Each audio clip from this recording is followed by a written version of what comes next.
Hi guys, sagutin na natin ng question. Ano po ginamit niyo na time frame po sa pag-study? Actually, may mga reviewin na ngayon ng alma mater ko na nagtatanong din about dito. Mga tips para sa review and magandang question to.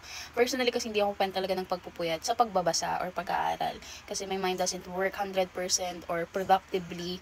Hindi niya na ma-maximize talaga yung energy ng brain ko kapag puyat ako. Hindi ako kagaya nung ibang reviewin na talagang sleepless night talaga every night para maghabol ng basa. Hindi talaga.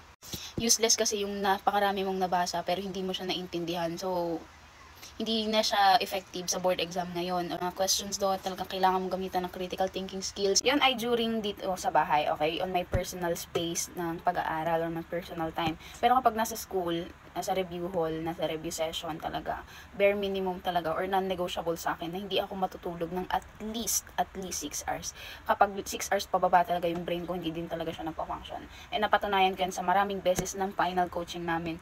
Talagang yung 'di ba, ilang items kasi yung kailangan ng final coaching, 'di ba? Yung mga tanong ko na sobrang dali lang naman, but hindi ko pa masagot nung time na yun kasi nga hindi makapag-function yung brain ko ng ayos kahit na madali lang yung question. So, baka maging, din siya, hadlang or stumble ka din doon sa question na yun sa board exam. Sabi nga dun sa orientation namin before we take our review, yung sleep talaga is the fuel ng brain. So, ayun lang, kung may maipapayo talaga ako sa mga magre-review is matulog talaga ng maayos and huwag magpupuyat sa pag-aaral. Maximize yung madaling araw kasi sa madaling araw during 4 AM to 6 AM yung energy level talaga ng brain natin is 100%.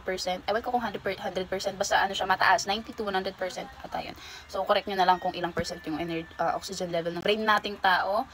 Pero ayun, minamaximize ko talaga yung madaling araw. Aside from yung oxygen level is mataas, tahimik, 'di ba? Tahimik, pwede kang magsarili, mag-pray or kung gusto mo mag-breakdown sa mga ganong oras. At least 'di ba, walang distraction, tapos pwede ka pang mag-jogging later on kapag pag sumikat na yung araw. So, ayun, during 4 AM pataas.